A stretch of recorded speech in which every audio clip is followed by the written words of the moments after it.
You're listening to Truth to Power Live with Dumisani Washington.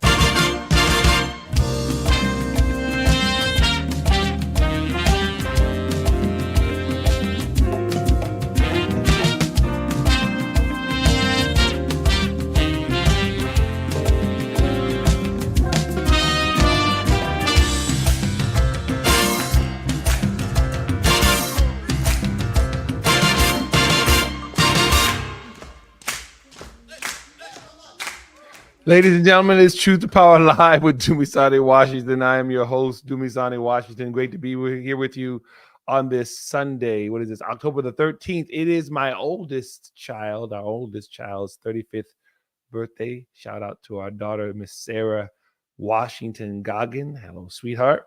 Happy 35th birthday to you. And hope you're having a great time with your husband and our grandson, Mr. Miles. There. Welcome, everyone. My apologies for starting a little late. If you're watching this, if you're streaming this live, you know we started a few minutes behind. Technical difficulties, everything set, and then somehow the go live button disappeared, and we had to reset everything. So hopefully we're everywhere, coming through nice and strong. If you can't hear us or something, give me a shout out. I think I can see some of the comments that are on there. But again, welcome to our Jewish brothers and sisters who've just come off of your Yom Kippur fast. Pray that you had a good fast, that you had an easy fast.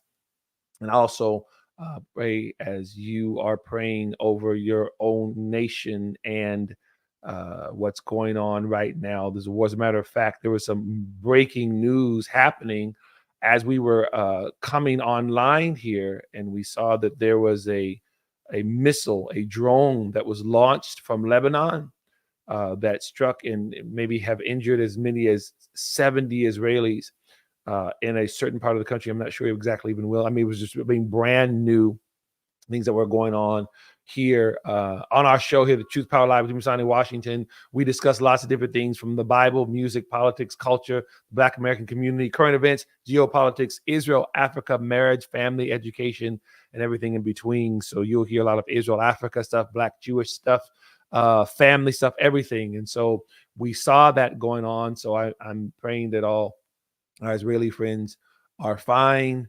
Again, there's people who are injured, so we're hoping that they are attended to and are well very quickly. There are many obviously innocent Lebanese who are there under the thumb, under the grasp of Hezbollah, which is yet another proxy of the Islamic Republic of Iran. So there's much that's going on there. And so also, which is not also part of our podcast today, we also saw there was another assassination attempt on President Trump. There was a person, I guess, found with a weapon in one of his events that was happening this weekend. So we live in very, very perilous times. This is a very, very trying time for many, especially those in leadership and authority, different things that they're having to tend to. So we try to be cognizant of that, even when we're being critical of us as leaders of the things that we need to be doing. So again, welcome. Glad that you are here. And you can share this. Go to ttplive.com. That's right. So my voice is a little gone. It's not what you're hearing is not a lack of enthusiasm or anything like that. So we just got back literally a few hours ago from California, my wife and I, and most of our family. My father-in-law's memorial service, he passed away in mid-August. But at the same time that he passed away, a few days later, we had buried his son, my brother-in-law. So some of you who know that story, and thank you for your prayers and your well wishes. So the family decided to put off the memorial for my father-in-law just because there was so much that was going on. That memorial was this past Friday, which happened to be Yom Kippur. It just happened to be that evening. It was in the late morning or the afternoon, but that evening there on the West Coast, Yom Kippur was approaching. So we went and we able to officiate the memorial service. It was what it was. We had a great time of celebration, food, laughter, told a lot of different stories about my father-in-law, Mr. Clarence Carter, great man. And so he's dearly missed, sorely missed. Again, thank you for your prayers. My wife has had to bury both her brother and her father over these past just couple of months. And so there's much that's going on. She's an incredibly strong person. And she is mourning and grieving as she continues to. It's so much that's going on And so I thank you for your prayer. She's doing amazingly well, considering everything that's going on. So I thank God for my wife every day. Best decision I ever made in my life. And I thank God for him. He's he that findeth a wife, the Bible says, findeth a good thing and obtains favor from the Lord. And I can attest to the fact that that is absolutely true. My bride of 36 years, mother of our 6 children, and grandmother, the go-go of our 3 grandchildren. And so very, very grateful to her. And again, grateful for your prayers and everything. And then also shout out the Congregation of Zion. We were with you in Stockton, California. We will be with you during the Hanukkah celebration in December as well. So those you're listening will be there on Sunday. Hashem say the same, Sunday, December 29th, which I think is the 4th night. Hanukkah this year, those of you who celebrate, more and more Christians are observing more and more of the Jewish feasts as they are more and more embracing or wanting to know at least about the Jewish roots of their faith. And so Hanukkah begins on Christmas night, December the 25th. That evening is the first of the 8 nights of Hanukkah.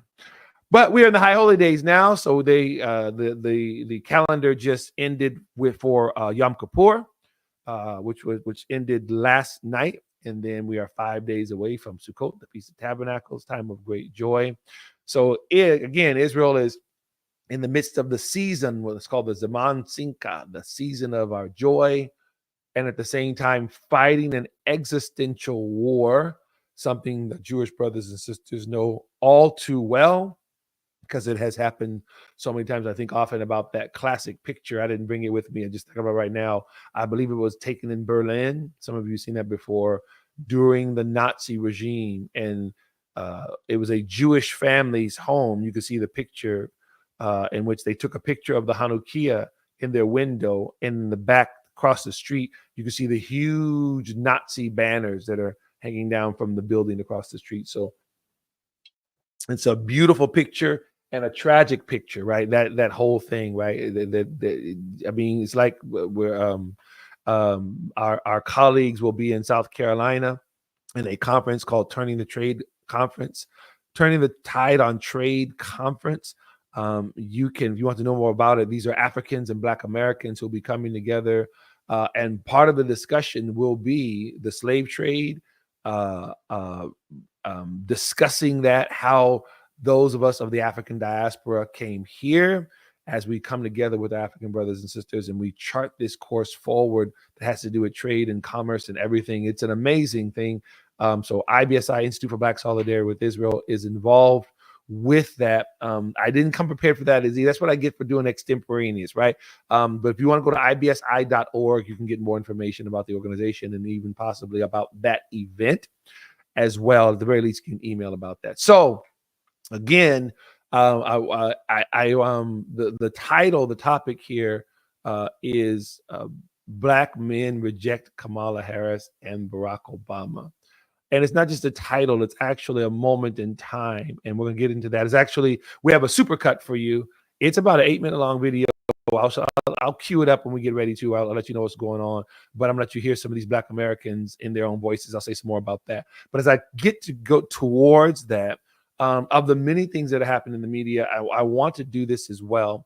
There's an article in the New York Post that I believe it was out yesterday or maybe the day before. I'll have to double check the date. And it's a piece that's actually based on an actual report done by, and I'm not sure where the report is done by GW. It's the George Washington Program on Extremism. Okay, George Washington University. They did a paper on program on extremism. The title of the paper is Propaganda, Procurement, and Lethal Operations: Iran's Activities Inside America. Now, I don't have a screen grab for that one, but that's what if you want to go to it, you can go to extremism.gwu.edu, extremism.George Washington University, GWU.edu. But there's an article that was written in the New York Post based on that piece, and it's about Kamala Harris. And as you can see there, the title of the article is Kamala Harris mingled with Tehran regime operative who promotes terrorism. I see the date on there is the 12th. Today is the 13th. So yes, this did come out on yesterday afternoon, about 24 hours ago. This piece details not just the specific meeting in which they were there, and somebody immediately, we're partisan, you're poking holes. I saw a comment on one of the posts that had this article, and they're saying, "Oh yeah, you try harder. Oh, what's the big deal?" I remember when the picture of Barack Obama and Louis Farrakhan emerged after Barack Obama's 2 terms in office. The picture was from 2005. So after that meeting that he had and how many other meetings he had with the Nation of Islam, a virulent anti-Semite, and the whole friend of the Iranian regime, the whole thing, right? We've talked about some of this before. I discussed Louis Farrakhan, the Nation of Islam, in my book, Zionism and the Black Church.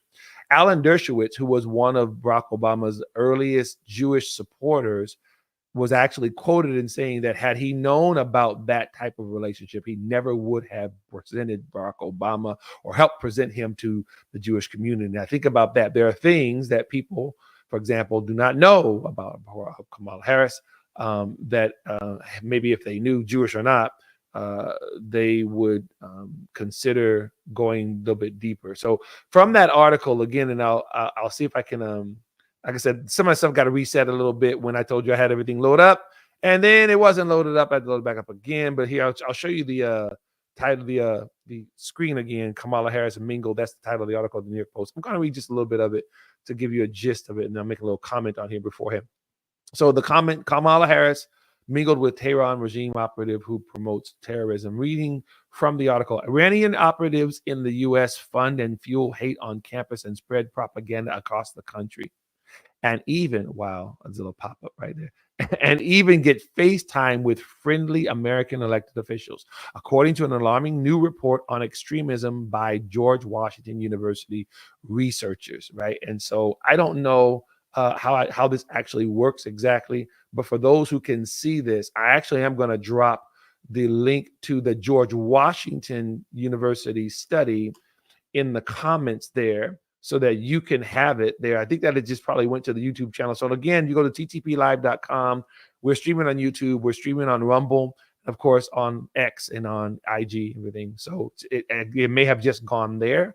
If it's gone somewhere else, if you see it on there, just let me know. All right. I'm going to keep reading from the article. This is the New York Post article. Second paragraph. In one of the reports concerning images, Vice President Kamala Harris is seen happily mingling with an imam at the center of the murderous regime's influence campaign. An Iranian-born cleric who served as head of the Iranian Navy's political ideological office during the 1980s, Imam Mohammed Ali al-Hali, has deep, decades-long ties to his homeland and has praised the Islamic Republic's bloodthirsty founder Ayatollah Ruhollah Khomeini and Hezbollah, saying he would die for the cause. Now, the article continues on in that way, a little bit longer than sometimes some of the standard links on there, and it details more of what the meeting was. That particular person was praising Kamala Harris. The meeting was in 2021. It was a gathering in which he was praising them for their help with the COVID relief types of things, right? This is what this was. I encourage you to read the article, New York Post article, and I encourage you to check out the George Washington study. I have not read yet. I just saw that earlier last night, so I'll go read it through myself. But what I can say without having read it, and I'm not assuming the contents of it, what I'm speaking to now is the actual subject, the genre, if you will.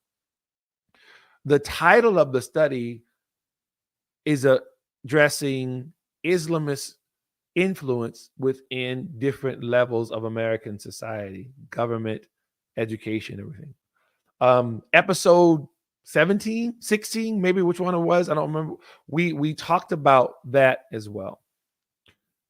We talked about how the Muslim Brotherhood and its networks have had its tentacles throughout American society's different frameworks, legal, education, business, for years.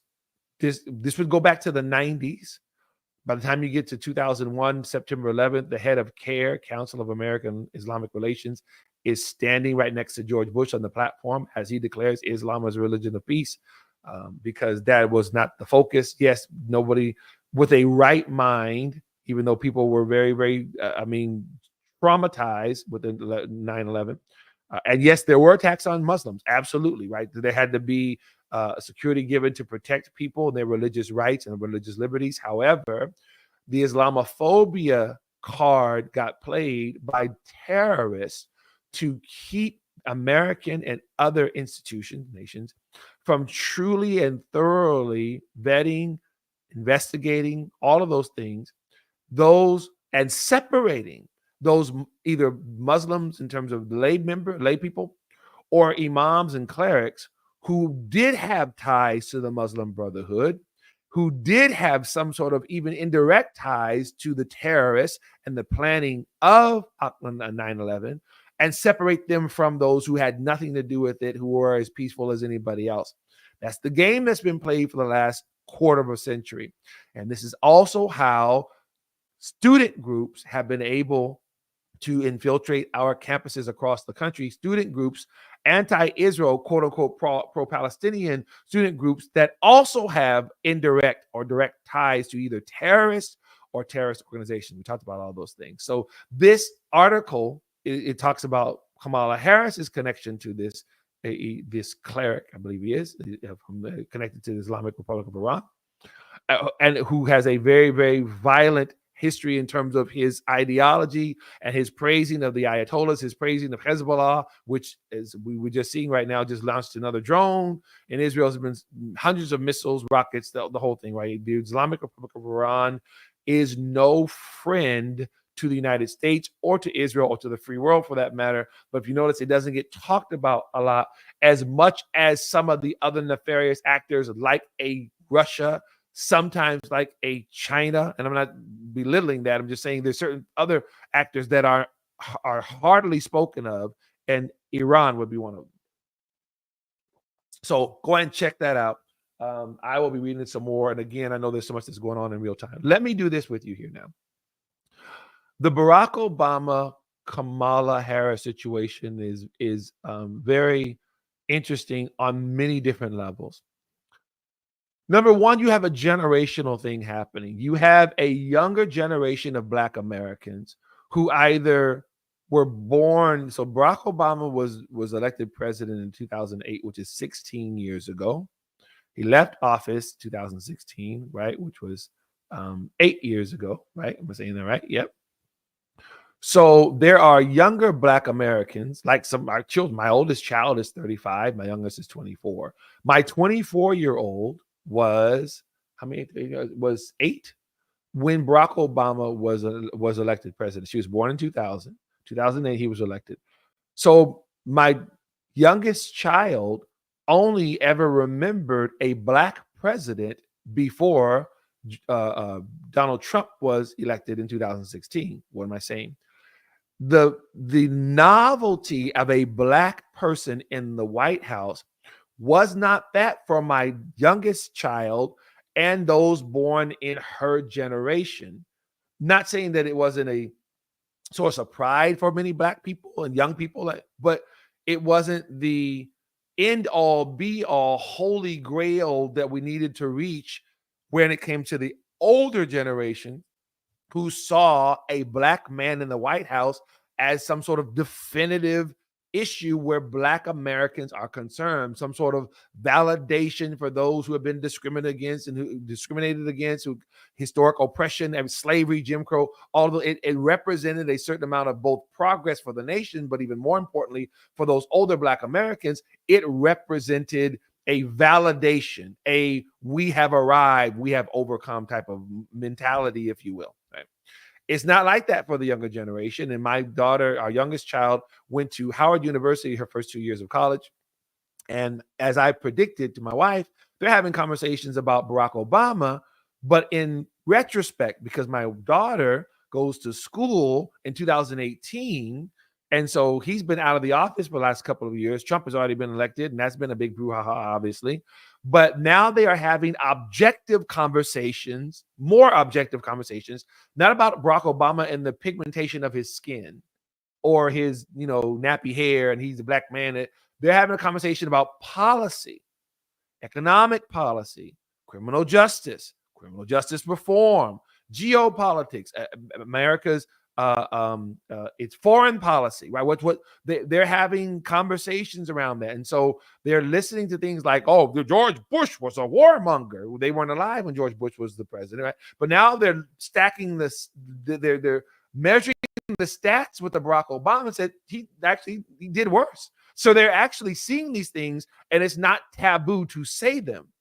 I talked to my daughter about this the other day again. She said, she said, Daddy, generally there's a respect for Obama and the Obama family for being the first black family in White House and everything. So there wasn't like a derision in that sense. But it was, while she was at Howard, but there was more of a, okay, what did he really do? What did he accomplish? And the general sense was that it was a less than productive presidency. With the fact that he was black didn't do much. Now, these are black young people. I'm saying this for a reason.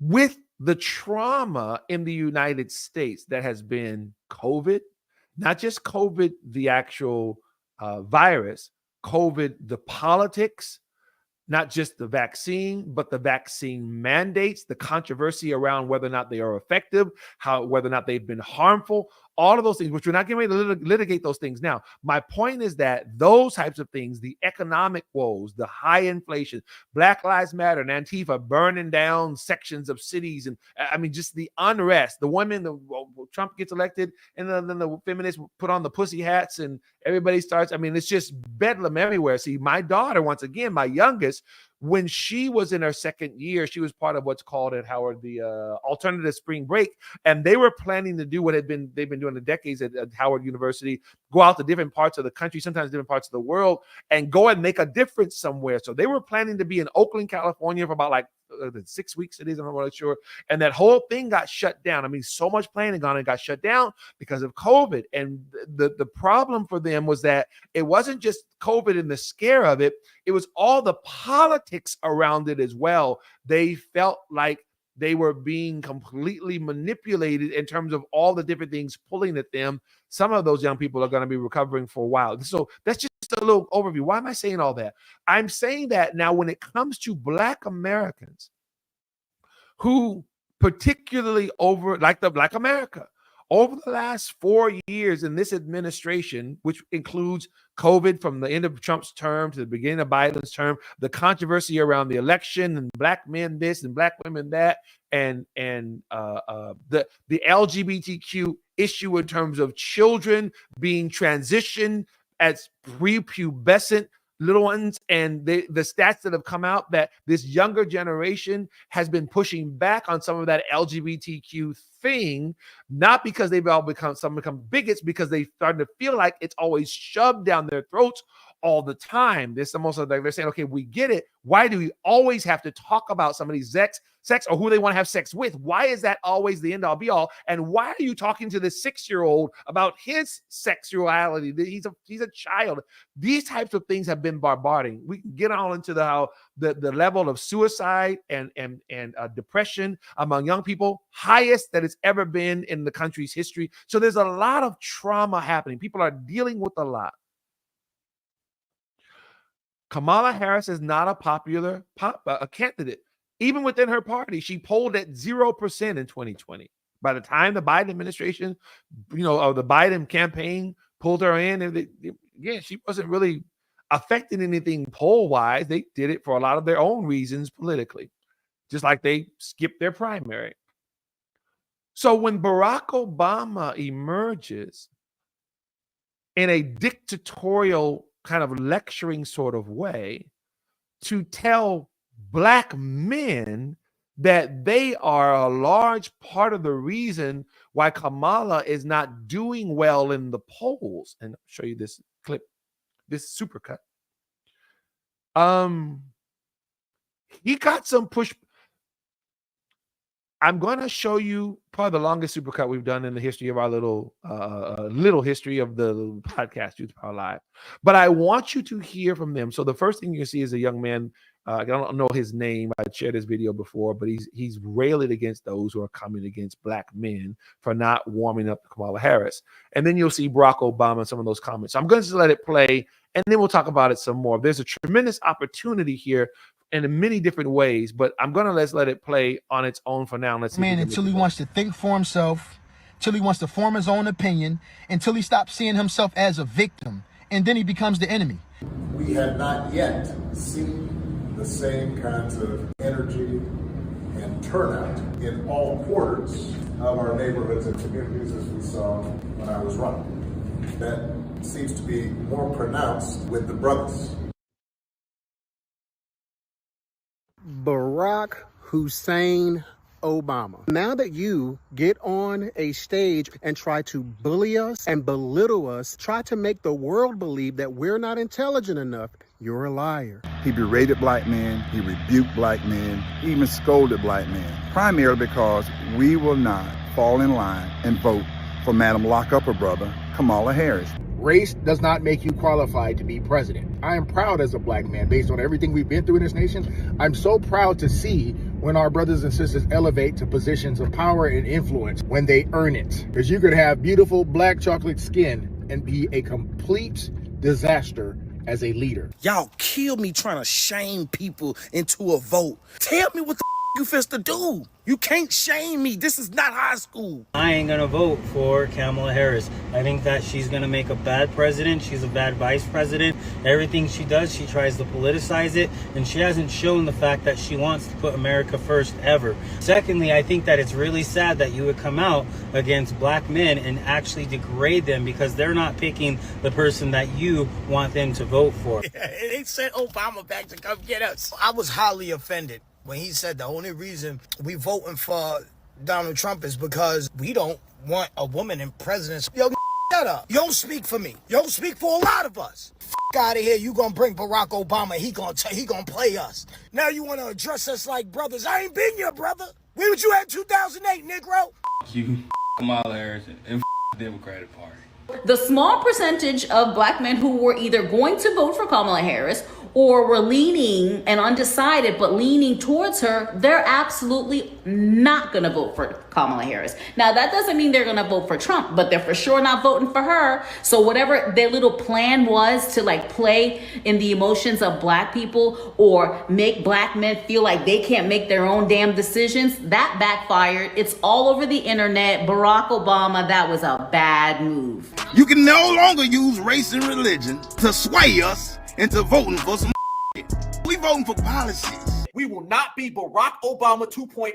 And Kamala Harris is dealing right now with the results of us running Barack out the paint. We ran him out the paint. We running her out the paint. We're going to run the whole Democratic establishment out the paint. I would really like to know why, when it's election season, Obama sees fit to always punch down on black folk, and specifically black men. I am quite befuddled that somehow our community takes the rap for the Democratic Party's lack of reading the room. And when it comes to the conditions of black folks in the United States of America, no matter who has been in office or even held the majority of Congress, black people's conditions have stayed the exact same and in some areas have gotten worse. And then to use this trope as somehow black men just don't want to see a woman as president is absolutely insane. I have never once seen this party address white men and white women and their complicity in upholding the oppressive systems against black and brown folks in the United States. This is why I'm not mad at people opting out of voting,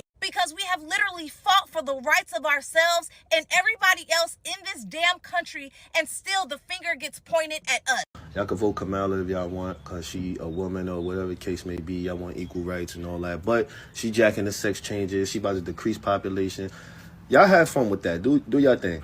I'm voting for Trump. What you thought you was doing, Barack Obama? Boy, you didn't step out there. All you did was piss black men off, bruh. Why y'all think the Democrat Party own black folk? This is what I gotta say to you. 1, 2, Trump is coming for you. Mr. Obama, I want to show you where I've been living for the last couple months due to the policies of Joe Biden and Kamala Harris.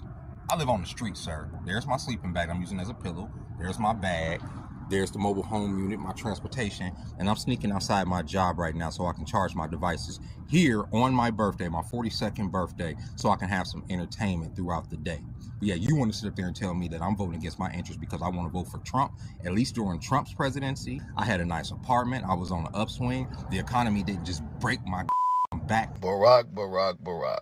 As a native of Chicago that watched your policies not do a single thing for black people, not anything for crime, not anything for a better way of living, it is insulting that you decided to get up here and pander us as black men for not voting for Kamala Harris. And so now they bring you out because they need you to come up here and clean up this mess. Because you know what? You are a well-spoken man. Your nominee is not. I can tell you that your nominee doesn't answer questions. Your nominee stutters all the time, and she spits out word salads. My, have the tides shifted? Are you kidding me? Barack Obama.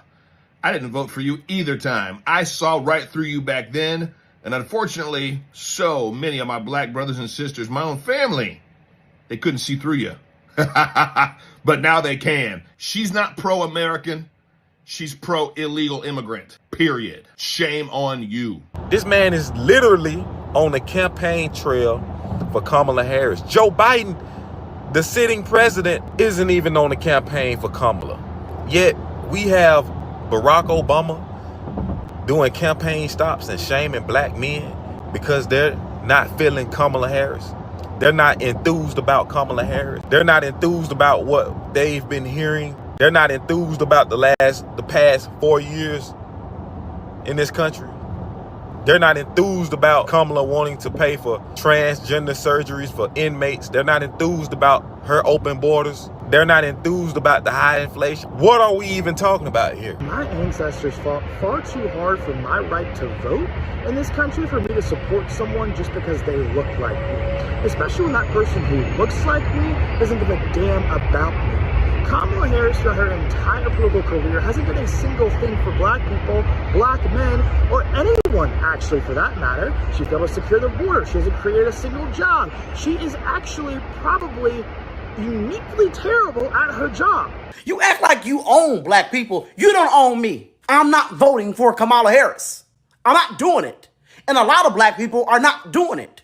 And you want to know why, Barack Obama? Because don't nobody like her. And people realize now that voting for somebody based on the color of their skin is not going to help them. It's not a great idea. We shouldn't have voted for your during the 8 years that you was there. A lot of my people was blinded by the fact that you came out as a dark-skinned man. And they took that and they ran with it. But people are waking up and we don't care about color right now. Because people are hungry and the grocery stores is high as hell. And we have inflation. And we have coming into this country getting more money than the people who have been affected by hurricanes. So we don't give a about what you gotta say. All right? Go back to where you came from and keep black men's name out of your mouth. Thank you. Why is it okay for Barack Obama, Kamala Harris, and all these other people that supposedly look like me, why is it okay for them to get on TV and shame me for not voting for them simply because they look like me? That is racist, brother. I don't know how else to put it. That is racism. I don't have to vote for Kamala because she's quote-unquote black.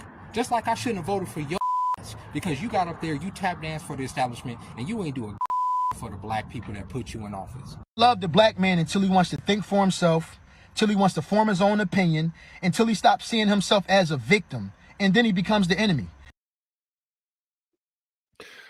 If you saw that whole supercut, it ended and began the same way. It was bookends. That wasn't a mistake. I don't know. Full disclosure, I don't know any of those men or women personally, with the exception of C.J. Pearson. I met him actually while he was working with Prager University about a year. Wow, it might be almost 2 years ago now. I can't remember. He's no longer there.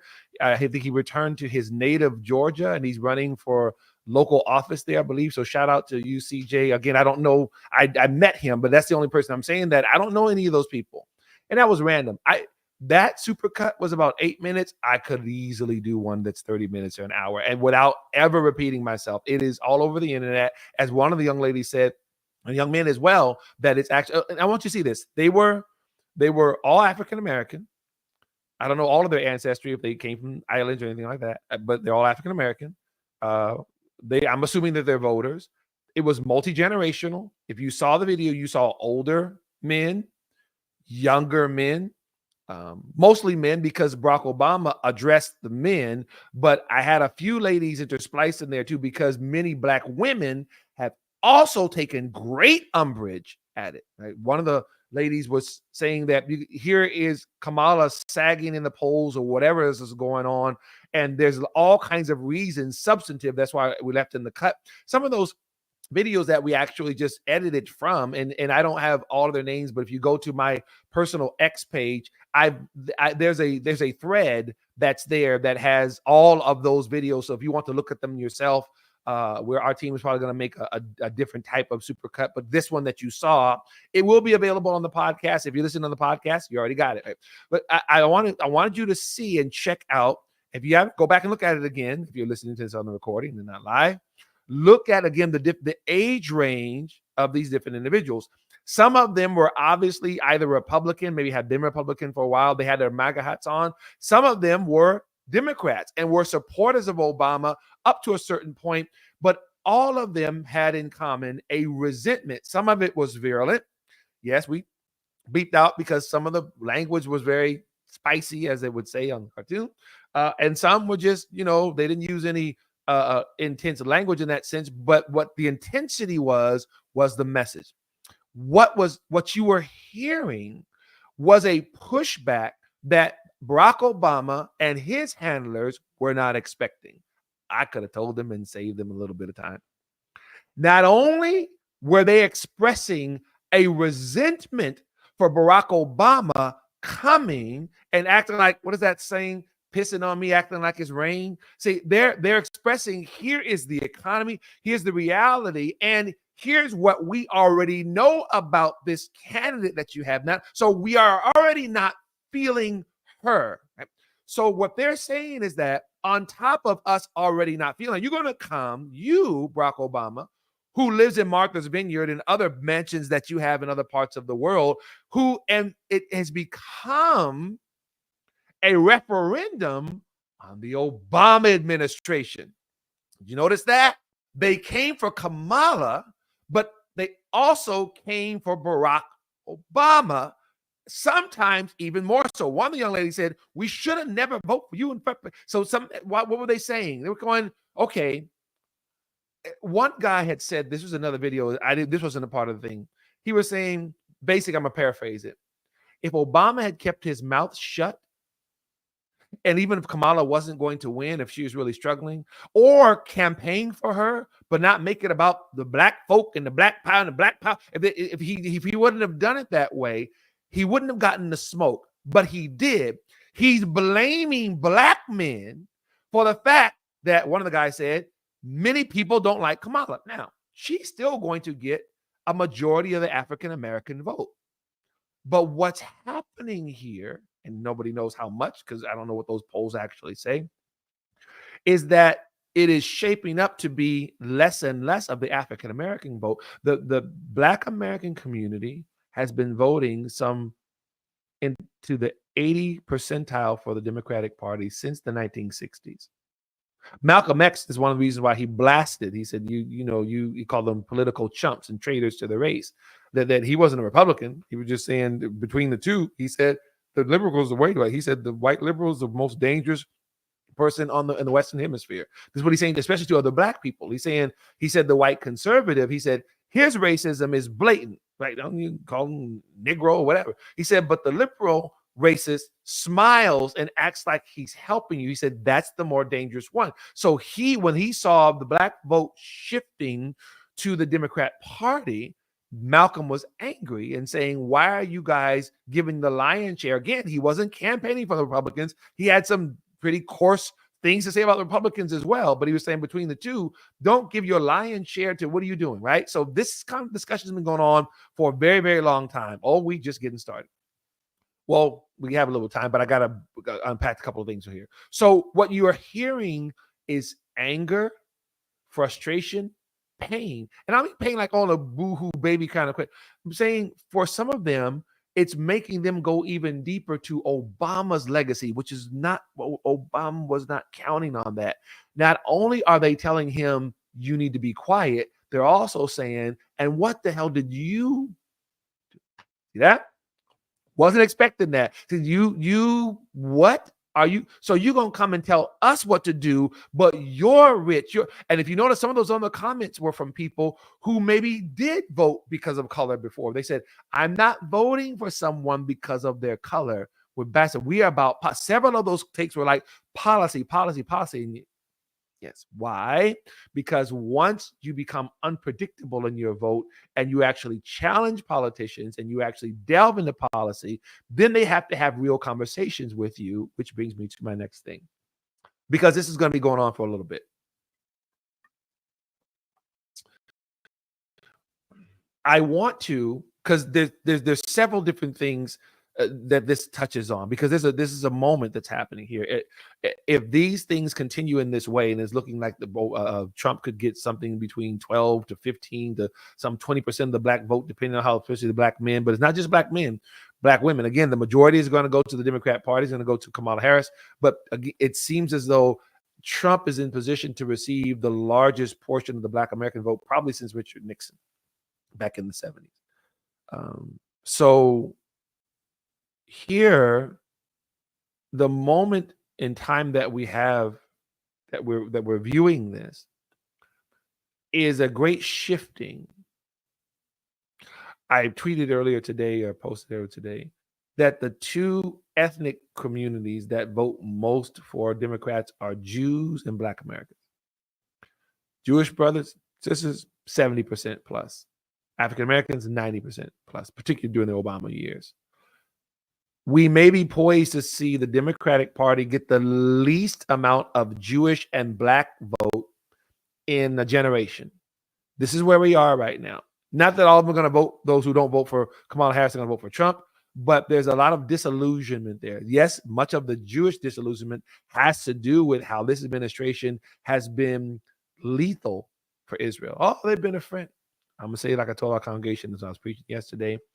If you call yourself my friend and you help my enemy destroy me, you're not my friend.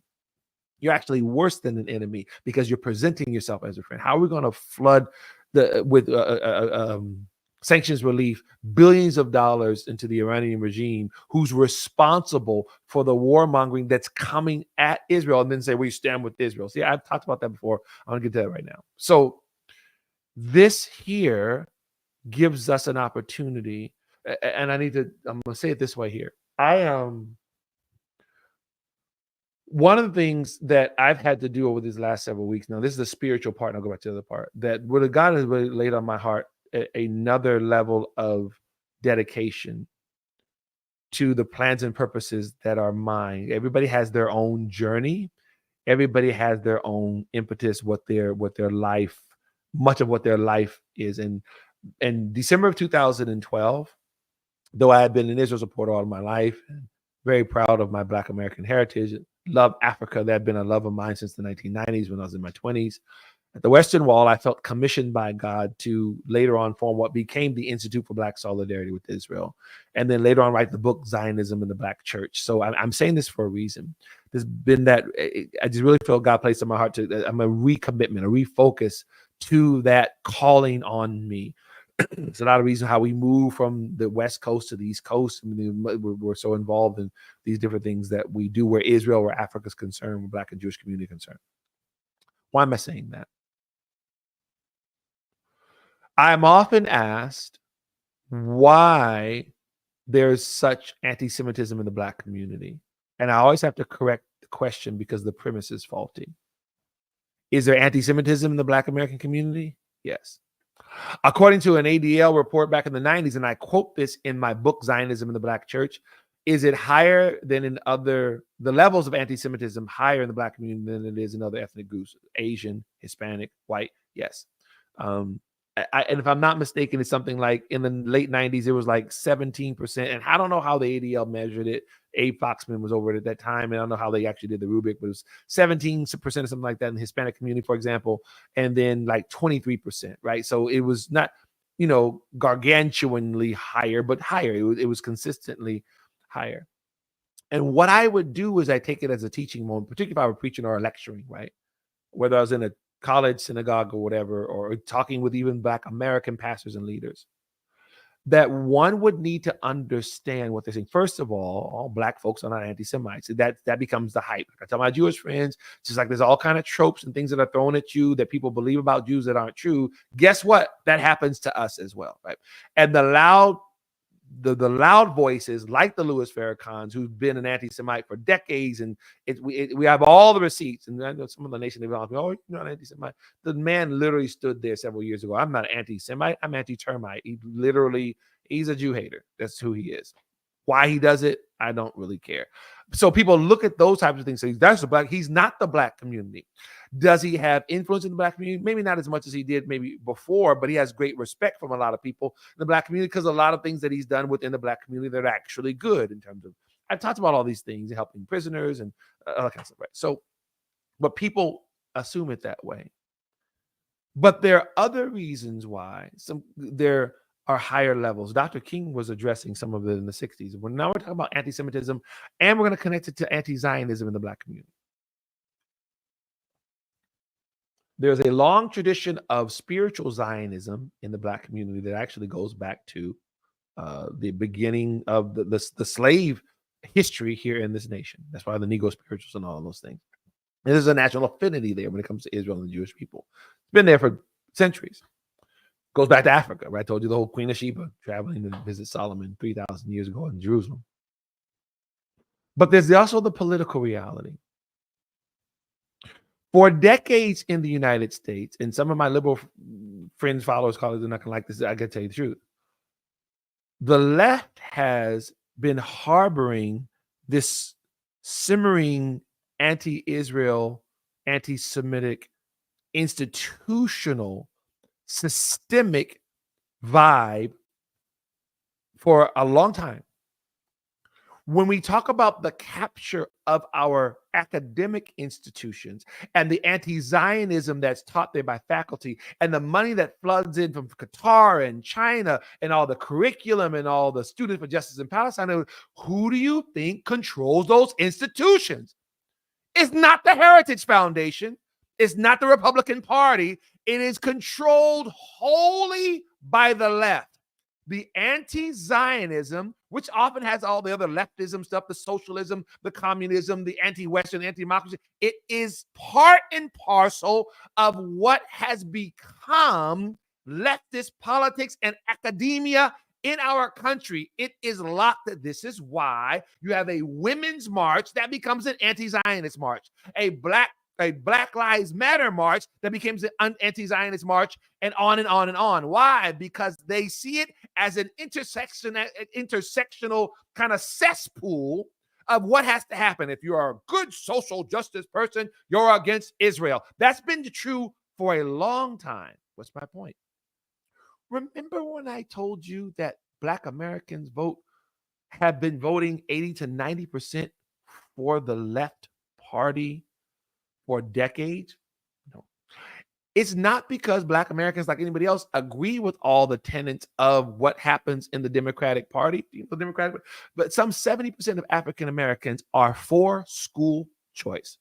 The Democratic Party has not been toting that banner for a long time. They have actively pursued shutting down charter schools, shutting down people's opportunity to have education choice for their children, the parents that would choose that for their children, and anything that does not lead them straight to a traditional public school system, while they send their kids to private schools, right? Sidwell friends, that's the Obama, that's the Clinton, but they'll get up and shut down opportunities for it, and the liberals will get up and say, oh, Pastor Misani, that's because the academia, those charter schools are no good. Fool, do you know that the illiteracy rates in the public schools across the country are something like 85% for Black boys? It's too high for other demographics as well. Do you recognize that in many areas of the United States, our public school system is completely failing our kids? Don't come to me about what you think you know about charter schools, because charter schools is not just one. There's a very broad array that actually fits in the whole category of charter school, but the people who piss on charter schools and talk about what the lack of education, who don't even know that they have dropout factories all around their city or in the city next to them because they're not going to stain their little right hands and their little elitist hands and send their kids to schools that they know are not up to snuff. That's just one example. When you talk about Pastor Musani, arguably no other ethnic group is targeted with anti-Zionist propaganda like Black America. This goes back to the 60s. Why do you think Israel's enemies call it an apartheid state? Why? Because Black South Africans suffered apartheid, which was a scourge on the earth. It was part of the whole, that nationalist party had ties to the Nazis. It was the whole Jim Crow thing. So bad, evil. So you keep calling Israel an apartheid state, you are delegitimizing its existence. And what gives you fodder? That you focus on Black South Africans, let Yasser Arafat take some pictures with Nelson Mandela, boom, right? Zionism is racism. Why did the United Nations pass that resolution in 1975? Because racism, Jim Crow, apartheid. You see the theme here, right? We are going to exploit what Black people actually went through and lie and say that that's what Israel is doing to the Palestinians. Boom, that's what you get. And you get stuff like, if you are a real Black man, you stand with the Palestinians, even though you don't know where Gaza is, you don't know who the Palestinian Authority is. This has been the tripe that has been pushed, not just on the Black community, but using the Black community to show other people that anti-Zionism or Israel hatred or being pro-Palestinian is a good social justice warrior. I'm going to go a little bit further. I'm going to start. And one of the main mistakes of the vast, let me say this, within the pro-Israel space, when there are overtures made to the Black community, whether it's clergy or lay people, it's almost always exclusively to progressive Black people. It's fine. You should be able to reach everybody. I know of organizations who explicitly won't even talk to Black conservatives or libertarians. Why? Because A, they don't think that they can understand the broadness that is actually the Israeli community. I'm saying A, there's nothing in order. The pluralistic society, and somehow they're going to be bigoted and homophobes, and it's somehow conservative or libertarian even means somehow they're kind of defective, that if they're not card-carrying leftists or progressives, how can they dare stand, or how are they able to? If I had $1 for every time one of my more liberal Jewish friends told me that abortion is a Jewish right, not Jewish right, Jewish principle, going, what do you mean? So what does that have to do with being Jewish? A person, whether they are pro-life or pro-choice, what does it have to do with which religion they are, or who they are as a person? And for some of them, someone who's actually pro-life should not even approach the Israel thing because somehow they're disqualified. I'm making a point here. There's a problem when you use the Bible to justify Israel's existence, and then that same person goes to the same Bible and tells them that life begins at conception. Oh, you're a right winger. Okay, see, that's how the game gets played. So either we're going to use the Bible or we're not. See where I'm going? So either we pick and choose, because you know what Israel's enemies do? They pick and choose. They'll say stuff like, Israel went in and slaughtered the Canaanites. They committed genocide. Therefore, they have no legal right to the land. You never heard that before. I've heard that millions of times, right? What gives them the right to go in and that, well, God has this covenant with Abraham, and he told Abraham this land, blah, blah, blah, blah. So what you're doing, you're going to the Bible to explain how Israel came, whether you consider yourself religious or not. Part of where we are now, why am I doing the Barack Obama thing? There are Black Americans now, multi-generational, who are having very deep conversations. They've been having these conversations in the barbershops and the churches anyway. But now it's all in the open because Obama comes and starts tongue lashing folks. Black men need to vote for you. Don't want a woman to be ruling over you. All this kind of foolishness, talking out the other side of his neck. And I shared you that video of folks bringing him all the smoke. A lot of pent up anger, particularly from the younger ones. Some of the more, intense ones were some of the younger people, some of the older ones. They still were, felt some kind of way, but they expressed it in a different way. There is an opportunity here to actually have a Zion-Israel conversation while many in the Black community are sorting through and sifting through what they've been told by the Democratic Party.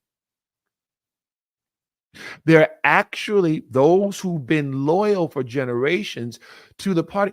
Alan Dershowitz himself said a few weeks ago, Israel is no longer a bipartisan issue. A lifelong card-carrying Democrat stood up and just spoke the truth that this anti-Zionist systematic thing is very much lodged in what has become the UK labor situation with the Democrats are concerned. Oh, no, Pastor Musani, I'm a Democrat and I stand with Israel. You are becoming more and more of the minority, whether you want to admit it or not. And those of you who've watched this podcast or have heard any of my lectures anything before, I'll bring the smoke to the right as well. We've been sounding the alarm on a rising anti-Semitism on the Christian right in this country. I don't play any games about it whatsoever. But that does not mean that for decades, Israel has been getting dragged. Jews have been getting dragged. Jews are white and privileged. That's the intersectionality crap. That's the critical race theory crap. All those things that our kids are being force-fed, that the diversity, equity, inclusion means white people are evil. And because Jews are white, they are the most evil because they've committed all these sins and crimes. And that sins and crimes, talking about as Jews, I'm talking about the anti-Semitic stuff, talking about tropes, I'm talking about what's true. And they're all rich. Jews are white and rich. Therefore, they are the problem. These kids are learning this. And who's teaching them? It's not right-wingers teaching them that. Last I checked, Yale and Harvard and all these different schools are not controlled by the conservatives. And this is what I'm saying. When it comes to the Democratic Party, what people are talking about, Kamala Harris was with this Iranian person, and he has these ties to these terrorists and all this. So somebody who's trying to blow it off, I'm going, no. The fact that he can just very easily hobnob with heads of state tells you that there's a problem. I'm going to be finished here. Come up with a little time. I told you about the picture, 2005, Barack Obama standing there in Louis Farrakhan. That's just a part of it. Louis Farrakhan would meet regularly with multiple members of the Congressional Black Caucus. What's the Congressional Black Caucus? Well, as its name, Black Americans in Congress who formed a caucus, exclusively Democrat. Representative Byron Donalds from Florida attempted to join. They told him, you need not apply. So it should say the Congressional Black Democratic Caucus, because there are Republican lawmakers there. It was funny. I saw Democrats laughing at Tim Scott. You're the only Black senator. And at that time, there was two Black liberal ones. There was Cory Booker and, well, Kamala Harris. If you want to take, she's Black. That's the controversy that's happening there. I'm going, how y'all gonna laugh at the fact that there's one Black Republican and there was only two quasi-Black Democrat? Right? This is how the game gets played. So this anti-Zion, the systemic stuff that's going on in the campuses, that's going on, these meetings, this access, there are Muslim Brotherhood operatives, and I can't remember the gentleman's name just because I'm probably a little jet lagged and everything, but the one who lost his security clearance and then wound up taking a job at Yale, and because they were talking about whether or not he was already very close to the Islamic Republic of Iran, but whether or not he's feeding information. Okay. There was an article in the paper, the Wall Street Journal, a few days ago, in which it's being discussed that the White House is frustrated with the Netanyahu, with the government in Israel, for not divulging their plans on attacking Iran. Because apparently Israel is not sharing those plans with the United States. Now, why do you think that is? Easy. Because what they share gets leaked. There's a partisan part to this that Black Americans have been particularly impacted by because A, their presence in the Democratic Party, and then B, how their narrative has been used to attack Israel. And because within this personal space and beyond, that narrative doesn't really get unpacked and undone where the Black American leaders are concerned, because those often who court Black Americans to stand with Israel don't really want to have difficult conversations. They just want Black faces. The same way that the Palestinians want the pro-Palestinian group want Black folks to stand there, just like the pro-Israel group wants Black folks to stand there to give them an air of legitimacy for the argument that's being made. The difference is that Israel's legitimacy is not only scriptural, it's actually moral. There is a moral case, a case of justice to be made for the Jewish state, a Palestinian state. There's 21 Arab states that's there. They weren't trying to make a Palestinian state in the 1960s. It wasn't until after 1967 we have this whole discussion about how the Arab Palestinian people have been manipulated in all this issue. But that often doesn't get discussed in that way. Yes. What's your point, Pastor Misani? Some of those higher levels of anti-Semitism you see in the Black community is because most of them are Democrats. I'm going to say it again. Some of the reason why you see higher levels of anti-Semitism slightly within the Black community than you do compared to white, Asian, Latino is because of the overwhelming majority of Black Americans not just voting that way, but getting the messaging that's also infused in the media, right? Well, okay, the media is dominated by the left. How is Israel reported in that media? Favorably or unfavorably? Exactly, unfavorably. So you can't have it both ways. You can't expect every Black person to somehow be some sort of progressive that's qualifying to you as a fellow progressive, and then not expect those people to be impacted by the Jew hatred that continues to come out of the progressive wing of the Democratic Party. You can't have both ways. You can try, but it's insane. And this is where we are. So this is actually, I'm coming to the end of the show, but this is only another level of this actual conversation that we're going to be having more of very, very soon. Because there's more to actually discuss here. So yeah, I'm clicking on things. I don't know what I'm actually clicking on. My apologies for that as well. Yes. So yeah, we'll talk about this some more. There'll be some other clips that'll be available. The super cut should be available pretty soon as well. And we got more to discuss here, but thank you for joining us. We're going to be continuing this on next week as well. Same time, 4 p.m. Eastern next Sunday. Everybody have a great week. Looking forward to seeing you again very, very soon.